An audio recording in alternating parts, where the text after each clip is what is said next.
Amen. Good morning, First Church. What a great video, right? Isn't it great to see just kids having a good time in the name of the Lord? That's what we should be doing. We should be having fun when we come to church. Amen? Amen. All right, well, it's good to see everyone here.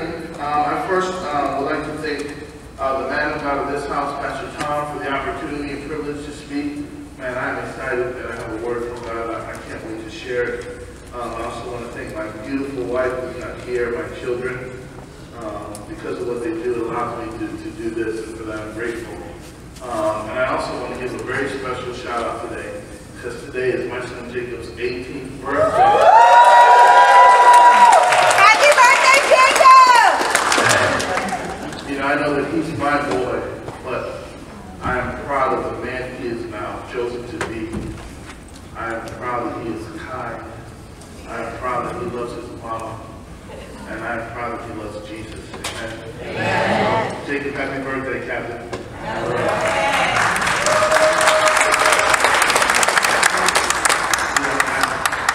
I'll be honest with you. Jacob gave me permission. He said, Poppy, you can tell any embarrassing stories that you want to tell.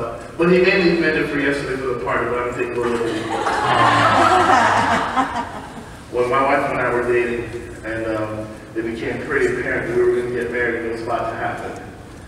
Jacob came up to me, stone cold, and said, listen, in 6 months, you're going to marry my mother, you're going to buy me a dog, and I'm going to call you Daddy.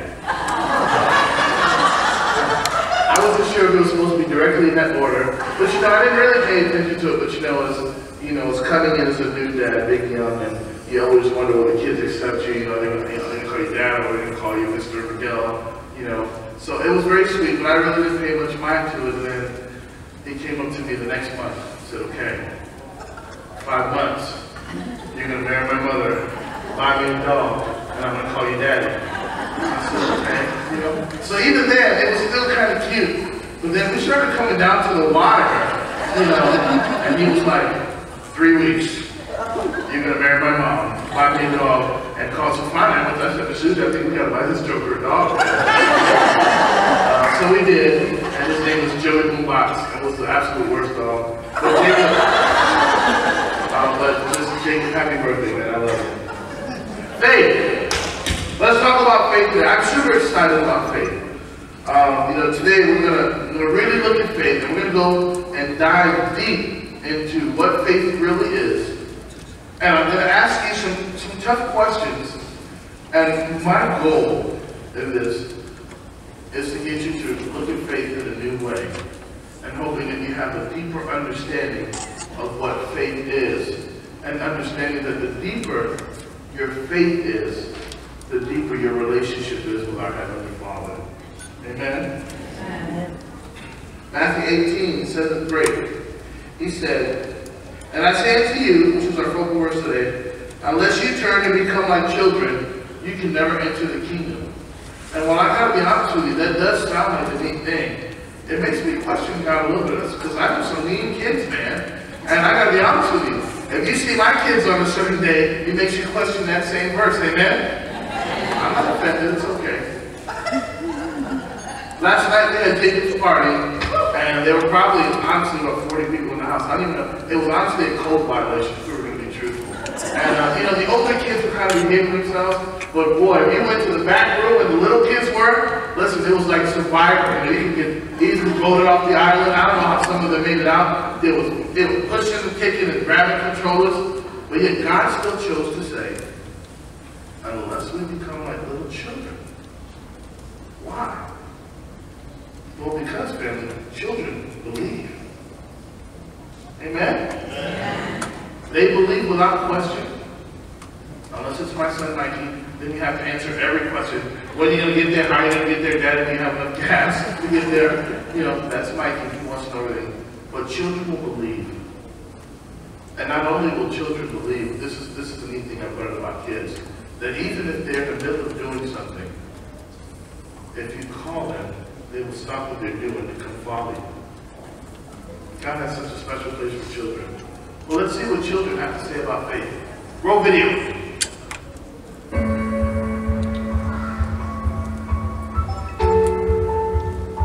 Faith.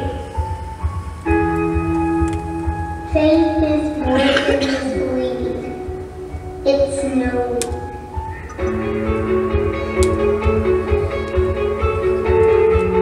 While many of us are stopping our faith, others struggle.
Matthew 17:20 says that if you have faith the size of a mustard seed, right? We've heard that verse before, right? Anyone ever heard that verse? Right? If we have faith the size of a mustard seed, and you ask the mountain to be removed, it'll be removed for you. But most people don't quote the next verse, which is so powerful. It says, and nothing will be impossible for you. Man, if that doesn't get you excited right there, I don't know what else to do. And that's for the smallest seed possible. The mustard seed is literally the smallest seed. But that's okay because you got to start somewhere, amen? Let me tell you where my faith journey started. Now, you may have heard this story before. Some of you that are my friends. So if you did, I apologize. My wife kind of gets on me and says, she tells the same stories all the time. But these are good stories. You know? If it's a good story, what are you going to do? All right, so I think I was about 12. And we had just moved from New York. And we moved to Miami. And every Saturday was Mom's day to do her running around with groceries, all that stuff. Well, we didn't have a car at that point. So, you know, we were old school and we walked places. I know right now you kids are like, walk. Believe it or not, people walk back in the day and we're still alive today. So it worked out. So it was a particular Saturday and my mom says, okay, get your shoes on, Macho, we're going to go grocery shopping. And I said, Mom, I don't think we can go grocery shopping today because it's about to rain. And she looked at me and she said, well, today, son, I'm going to teach you a lesson about faith. I was like, what? How are you talking about? I'm talking about groceries. She goes, well, I want you to know that God is going to hold the rain for us. And I said, well, I don't want to be rude, but have you looked outside? The clouds are there. You can hear the rumbling, you know. Anyone with eyes, we walk by faith, not by sight. But anyone with eyes can see it's going to rain. My mom said, okay, put your shoes on and let's go. So we go, we're walking, and as we're walking, I can feel the rain like it starts to drizzle. And as it begins to drizzle, my mind says, Mom, you're wrong. God is not going to do it for us. You kind of overstepped a little bit. Did you maybe ask God what he was doing? Maybe he's busy. Did you check with God first? You know, you just kind of put him out there, you know, and now it's starting to rain. But the whole time, she was just smiling. And I started thinking, whoa, this is going bad to worse real quickly. And then as we start getting closer, you can hear the thunder start to roar. And in my mind, I'm like, sweet Jesus, we need to hurry up and get there. And then my mom starts to sing and starts to worship. And I said, oh my gosh, someone get my father over here because my mom's really lost her mind. She's going crazy. But we made it into Publix. We did our shopping. Then we walked all the way home. And all the way home was just little trickles of water. Just a little bit. And the whole time I'm looking at my mom. And she's looking at me and she's just smiling. I'm like, sweet Jesus, what is wrong with my mother? Well, we made it home, y'all. We made it home. And as soon as we made it home, you heard it. Pow! Just a loud pop. And then the heavens came. And it's just downpoured. And my mother laughed, this huge, like Santa Claus laugh that I had never heard before. And she just thought it was the funniest thing. And you know, she never said, I told you so. She never said, look what God did. I told you. She didn't say one word to me. She didn't need to. But now it left me with a new impression of God. See, as a child, I knew God pretty well. As guess as any child would know God. In fact, I used to call God Toots. We were best friends. I used to pray to God. I used to say, hey, Toots. When I was a kid. I knew him as well as a kid could know him. But now I knew him a little bit differently. Not only was he God, but he was now my God. And I realized that he would do something just for me.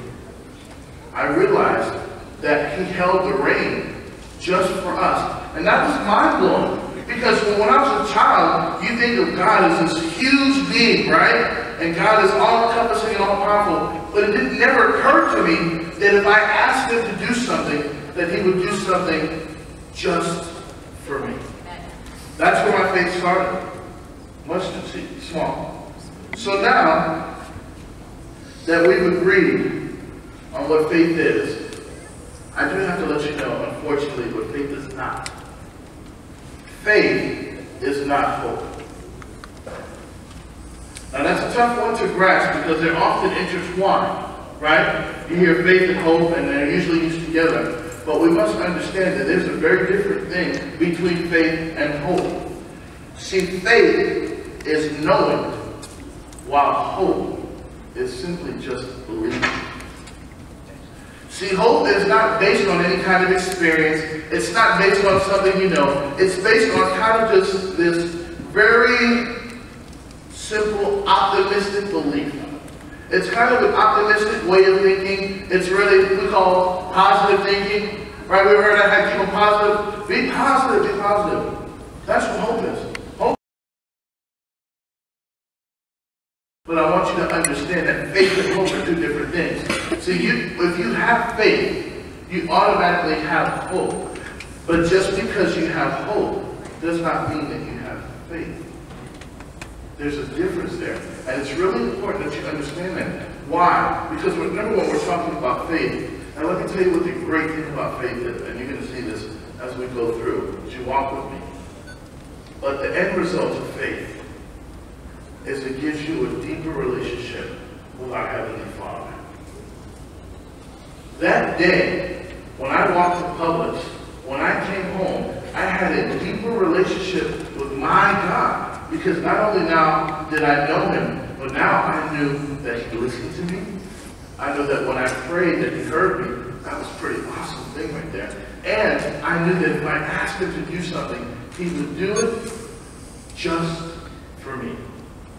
And that was powerful. And that's what faith is. Faith gives us a deeper relationship with our Father. But we do need to understand that faith and hope are two different things. See, faith will tell you it's already done. Faith says it's finished. Amen? Amen. Hope says probably. When you say amen and you know it's done, that is faith. Hope will say, well, possibly. It can happen. It might happen. It can work out in your favor. Where faith says, He's already worked it out for you. I'm just waiting for it to happen. Those are the differences. It's important to know that. Because we do walk by faith, we walk by God's sight. Hope will keep us optimistic. You know, just because you're hopeful and just because you have a smile doesn't mean you have faith. See, because when you have faith, you have power. When you have faith, faith can get things done. Hope will keep you sitting on the couch. If you still have your phones out or your Bible out, open back up to Hebrews 11. And if you open it up, it's actually called, that chapter is actually called Faith in Action. And what's interesting about it, look at your neighbor and say, by faith. Every verse in that chapter is started with, by faith. So here goes, Hebrews 1 says, now faith is the confidence of things hoped for, the evidence of things not seen. We know that that's the definition of faith. But then we go to verse 3. And say, by faith, we understand that the universe was formed by God's command. Amen? Verse 4, by faith, Abel brought a better offering than God. He gave more than the next person on faith.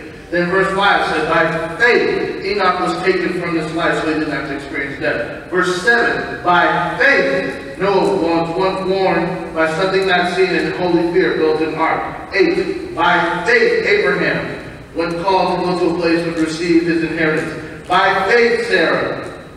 By faith, by faith, by faith. And then we come to verse 32, and it says this. And what more shall I say? I don't have time to tell you about Gideon, Barak, Samson, Jephthah, and David, Samuel, and the prophets, who through faith conquered kingdoms. Come on now. Did they conquer kingdoms with their hands or their fists? No. The Bible says by what? By faith they conquered kingdoms, administered justice, and gained what was promised. By faith, who shut the mouth of lions, quenched the fury of the flames, escaped the edge of the sword. It was by faith. Come on now. By faith they conquered kingdoms. By faith they had to tell the lions, shut your mouth. By faith they escaped the edge of the sword. Faith. Knowing. Faith is power, not hope. Hope will keep you just sitting there, waiting. But faith is knowing it's going to happen. Can we see the difference there? Yes. Faith is not hope. Faith. Some of you in here today might be struggling in your faith. But that's okay. We're here to see that what God can do if you have the smallest faith. So if you have a problem in your body, I want you to continue to have faith. Because by faith, if he can tell the lions to shut his mouth, by faith he can certainly heal you. Amen? He can heal you. Amen? So you can be healed by faith. By faith, if your family is struggling, it can be restored by faith. By faith, if you're in a financial crisis, God can do it. Because he said what? If you have faith the size of a mustard seed, nothing will be impossible. Not just nothing, I like to say differently. No thing. That means not one thing. There's nothing that will be impossible for you. Nothing. If that doesn't make you say amen, I don't know what it is, but that's pretty exciting to me. Nothing will be impossible. Not my marriage, not my family, not the health of my children, not the people that are coming against me. No thing is impossible for you. Faith is believing, knowing, without seeing. It's important that we understand that faith is not hope.